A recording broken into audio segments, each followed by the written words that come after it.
Hello dear students, welcome back to എജൂപ്പേഴ്സ്. ഇന്നത്തെ വീഡിയോയിൽ നമ്മൾ ചർച്ച ചെയ്യാൻ പോകുന്നത് നാളത്തെ എക്സാമിനേഷനാണ്. നാളെ +1 സൈക്കോളജിയുടെ പരീക്ഷയാണ്.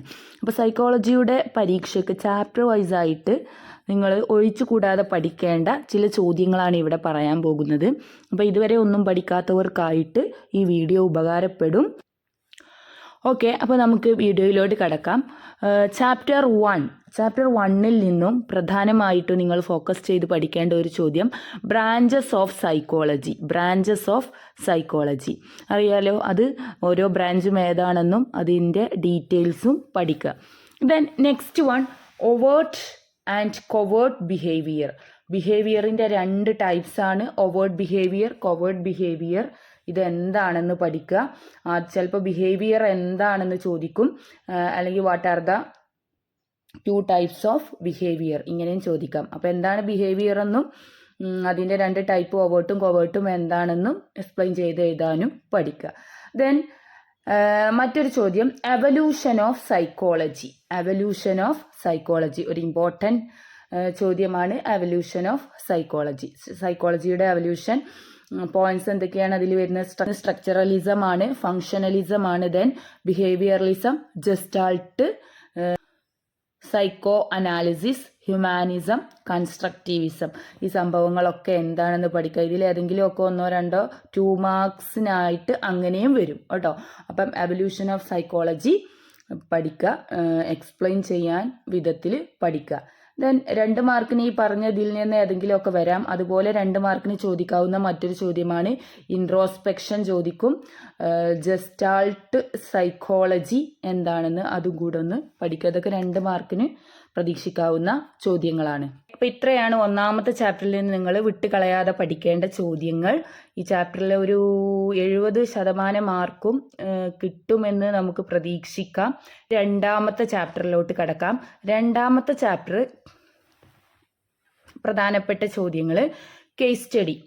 2 മാർക്കിന് ചോദിക്കാവുന്നത് ഒന്ന് കേസ് സ്റ്റഡിയാണ്. എന്താണ് കേസ് സ്റ്റഡി എന്ന് പഠിക്കുക. ഡീബ്രീഫിംഗ്, എന്താണ് ഡീബ്രീഫിംഗ്. ദെൻ ഹൈപ്പോത്തസിസ് എന്താണെന്ന് 2 മാർക്കിന് എഴുതാൻ പഠിക്കുക. വേരിയബിൾ എന്താണെന്ന് പഠിക്കാം. What is variable, types of variable, independent, dependent variable, ഇതൊക്കെ പഠിച്ചിട്ടുണ്ടല്ലോ. അപ്പോൾ അതൊക്കെ നോക്കി വെക്കുക. ദെൻ സർവേ എന്താണ്, ഇതിലേതെങ്കിലുമൊക്കെ 1-2 ഒക്കെ 2 മാർക്കിന് വരാം. ഓക്കെ, അപ്പോൾ ഇതൊക്കെ സിമ്പിളാണ്, ജസ്റ്റ് ഒന്ന് വായിച്ചാൽ മനസ്സിലാവുന്നതേ ഉള്ളൂ. അപ്പോൾ ഇതെല്ലാം പഠിക്കുക.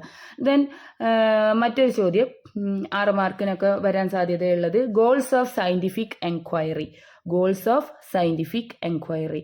എന്തൊക്കെയാണ് പ്രധാനപ്പെട്ട goals? 1 description, 2 prediction, explanation and control, application. ഇത് ഡീറ്റെയിൽ ആയിട്ട് പഠിക്കാം. പോയിന്റ്സ് ആണ് ഞാൻ പറഞ്ഞത്. Then next one, difference between interview and questionnaire. എന്താണ് ഇൻ്റർവ്യൂ, എന്താണ് ക്വസ്റ്റ്യനെയർ, ഇത് രണ്ടും തമ്മിലുള്ള വ്യത്യാസം നോക്കുക. Then characteristics of standardised test. ഒരു സ്റ്റാൻഡേർഡൈസ്ഡ് ടെസ്റ്റിൻ്റെ സവിശേഷതകൾ ചോദിക്കാം. പ്രധാനമായിട്ട് 3 സവിശേഷതകളാണ്. ഒന്ന് റിലയബിലിറ്റി ആണ്, വാലിഡിറ്റി ആണ്, നോംസ് ആണ്. ഇതൊക്കെ എന്താണെന്ന് ഇതിൻ്റെ എക്സ്പ്ലനേഷൻസ് ആയിട്ട് നോക്കി വെക്കുക. നെക്സ്റ്റ് മറ്റൊരു ചോദ്യം steps in conducting scientific research. നമ്മളൊരു സയൻറ്റിഫിക് റിസർച്ച് കണ്ടക്ട് ചെയ്യുമ്പോഴുള്ള സ്റ്റെപ്പുകൾ, പ്രധാനപ്പെട്ട സ്റ്റെപ്പുകൾ പഠിച്ചിട്ടുണ്ടല്ലോ, ഈസിയാണ്. അത് പഠിക്കുക, പോയിന്റ് പഠിക്കുക, ജസ്റ്റ് ഒന്ന് എക്സ്പ്ലെയിൻ ചെയ്യാനും പഠിക്കണം. ദെൻ കേസ് സ്റ്റഡി എന്താണ്? കേസ് സ്റ്റഡി 2 മാർക്കിന് ചോദിക്കാം. അതുപോലെ what is case study, what are the characteristics of case study, case സ്റ്റഡിയുടെ സവിശേഷതകൾ ഉൾപ്പെടെ എഴുതാൻ ചോദിച്ചുകൊണ്ട് വരാം.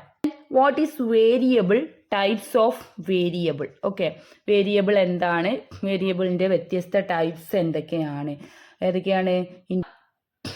Then observation, what is observation, what are the types, നിരീക്ഷണത്തിൻ്റെ പല തരങ്ങൾ.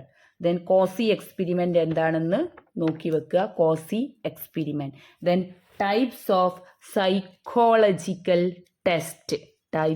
സൈക്കോളജിക്കൽ ടെസ്റ്റ്, അത് ചിലപ്പം 8 മാർക്കിന് മേ ബി ചോദിക്കാം, അല്ലെങ്കിൽ 6 മാർക്കിന് ചോദിക്കാം. അപ്പോൾ ഇത്രയാണ് 2ാമത്തെ ചാപ്റ്ററിലെ പ്രധാനപ്പെട്ട ചോദ്യങ്ങൾ. ഇത് വേഗം പോയിട്ട് പഠിക്കുക. നിങ്ങൾക്ക് ഉപകാരപ്പെട്ടു എന്ന് തോന്നുക നിങ്ങളുടെ ഫ്രണ്ട്സിന് നിർബന്ധമായിട്ടും ഷെയർ ചെയ്ത് കൊടുക്കുക, ലൈക്ക് ചെയ്യുക, സബ്സ്ക്രൈബ് ചെയ്യുക.